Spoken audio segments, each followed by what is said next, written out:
اعوذ باللہ من الشیطان الرجیم بسم اللہ الرحمن الرحیم الہاکم التکاثر حتی زرتم المقابر کلا سوف تعلمون ثم کلا سوف تعلمون کلا لو تعلمون علم الیقین لترون الجحیم ثم لترونها عین الیقین ثم لتسألن یومئذ عن النعیم۔ دنیاوی سامان پر تفاخر نے تم کو آخرت سے غافل کر رکھا ہے، حتیٰ کہ تم مر کر قبرستان میں پہنچ جاتے ہو۔ ہرگز نہیں، یہ چیزیں قابل فخر اور توجہ نہیں ہیں، ہرگز نہیں ہیں، یعنی یہ چیزیں قابل فخر اور توجہ نہیں، اور تم کو بہت جلد قبر میں جاتے ہی معلوم ہو جائے گا کہ دنیا کیا تھی اور آخرت کیا ہے۔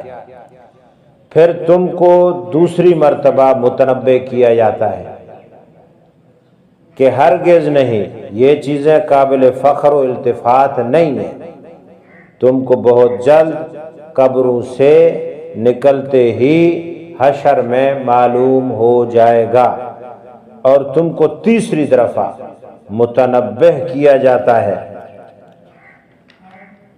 کہ ہرگز نہیں، یہ چیزیں قابل فخر اور التفات نہیں ہیں۔ اگر تم یقینی طور پر قرآن و حدیث سے اس بات کو جان لیتے کہ یہ چیزیں قابل تفاخر نہیں ہیں، جیسا کہ تم کو مرنے کے بعد اس کا یقین ہوا، تو کبھی بھی ان میں مشغول نہ ہوتے۔ واللہ تم جہنم کو ضرور دیکھو گے، وہ کوئی فرضی چیز نہیں ہے۔ دوبارہ تم سے تاکید سے پھر کہا جاتا ہے، واللہ تم اس کو ایسا دیکھو گے جو خود یقین ہے، یعنی اس کا دیکھنا بالکل یقینی اور قطعی ہے۔ پھر اس دن تم سے ساری نعمتوں کی پوچھ ہوگی کہ اللہ کی نعمتوں کا کیا حق ادا کیا۔ یہ اس سورۃ تکاثر کا ترجمہ تھا۔ اب اللہ رب العزت نے آخر میں فرمایا، تم سے ساری نعمتوں کے بارے میں پوچھا جائے گا، پوچھ ہوگی، سوال کیا جائے گا۔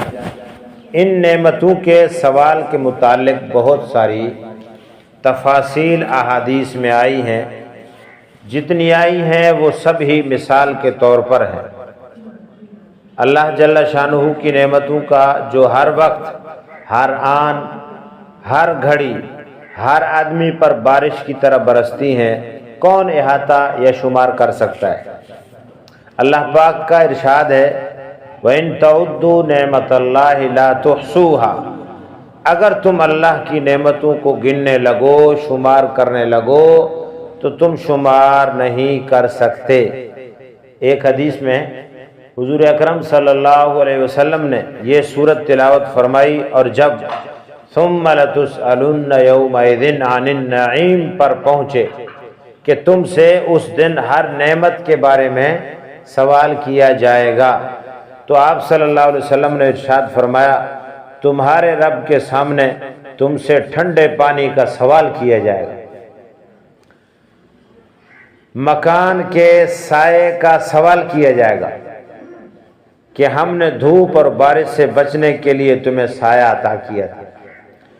پیٹ بھرائی یعنی پیٹ بھرا سیر ہو کر کھایا، اس کے متعلق بھی سوال کیا جائے گا۔ اعضاء کے صحیح سالم ہونے پر بھی سوال کیا جائے گا کہ تمہارے سارے اعضاء ہم نے صحیح سالم رکھے تھے، تم نے کیا کیا؟ کہ ہم نے ہاتھ، پاؤں، آنکھ، ناک، کان، زبان وغیرہ صحیح سالم تجھے عطا کیے تھے، تم نے ان کا کیا حق ادا کیا؟ میٹھی نیند کے متعلق بھی سوال کیا جائے گا۔ حتیٰ کہ اگر تم نے کسی عورت سے منگنی چاہی اور کسی اور شخص نے بھی اس عورت سے منگنی چاہی اور اللہ نے تم سے اس کا نکاح کرا دیا تو اس کے بارے میں بھی تم سے سوال ہوگا کہ یہ حق تعالی شانہ کا تم پر احسان تھا کہ بیٹی والوں کے دل میں اللہ نے یہ بات ڈالی کہ وہ تم سے اس کا نکاح کریں، دوسرے سے نہ کریں، تم نے کیا حق ادا کیا؟ اور ان چیزوں کو جو اس حدیث میں ذکر کی گئی غور کرنے سے آدمی اندازہ لگا سکتا ہے کہ اس پر ہر وقت اللہ کے کس قدر احسانات ہیں، اور ان چیزوں میں غریب اور امیر، ان چیزوں میں امیر اور غریب سب شریک ہیں۔ کون شخص غریب سے غریب، فقیر سے فقیر ایسا ہے جس پر ہر وقت اللہ کے بے انتہا نعمتیں انعامات نہ برستے ہوں۔ ایک صحت اور اعضاء کی تندرستی ہی ایسی چیز ہے، اور اس سے بڑھ کر ہر وقت سانس کا آتے جاتے رہنا یہ ایک ایسی نعمت ہے جو ہر وقت زندہ کو میسر ہے۔ ایک اور حدیث میں آیا ہے کہ جب یہ صورت نازل ہوئی تو بعض صحابہ رضوان اللہ علیہم نے عرض کیا، یا رسول اللہ کون سی نعمتوں میں ہم ہیں؟ صحابہ نے عرض کیا ہم پر کون سی نعمتیں؟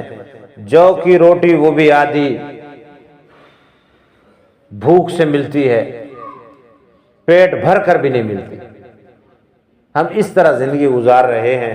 تو اللہ نے وحی بھیجی، آپ ان سے فرمائیں کیا تم جوتا نہیں پہنتے، ٹھنڈا پانی نہیں پیتے؟ یہ بھی تو اللہ کی نعمتوں میں سے ہے۔ ایک اور حدیث میں ہے قیامت کے دن سب سے پہلے جن نعمتوں کے بارے میں سوال کیا جائے گا وہ بدن کی صحت اور ٹھنڈا پانی ہے۔ ایک حدیث میں ہے جن نعمتوں کا سوال ہوگا وہ روٹی کا ٹکڑا ہے جس کو کھائے، اور وہ پانی ہے جس سے پیاس بجھائے، اور وہ کپڑے کا ٹکڑا ہے جس سے بدن چھپائے۔ ایک اور حدیث میں یہ ہے کہ ایک مرتبہ سخت دھوپ میں دوپہر کے وقت حضرت ابو بکر رضی اللہ تعالیٰ عنہ مسجد نبوی میں تشریف لے گئے۔ حضرت عمر کو خبر ہوئی، وہ بھی اپنے گھر سے تشریف لے آئے، اور حضرت ابو بکر رضی اللہ تعالیٰ عنہ سے آ کر پوچھا اس وقت آپ کا کیسے آنا ہوا؟ انہوں نے فرمایا بھوک کی شدت نے مجبور کر دیا۔ حضرت عمر رضی اللہ تعالیٰ عنہ نے فرمایا اس ذات کی قسم جس کے قبضے میں میری جان ہے، اسی بے چینی نے مجھے بھی مجبور کیا۔ یہ دونوں اسی حال میں تھے کہ حضور اقدس صلی اللہ علیہ وسلم اپنی دولت قضا سے تشریف لائے اور ان سے دریافت کیا تم اس وقت کہاں آئے؟ اور انہوں نے عرض کیا کہ حضور بھوک کی شدت نے مجبور کیا۔ آپ صلی اللہ علیہ وسلم نے فرمایا اسی مجبوری سے میں بھی آیا ہوں۔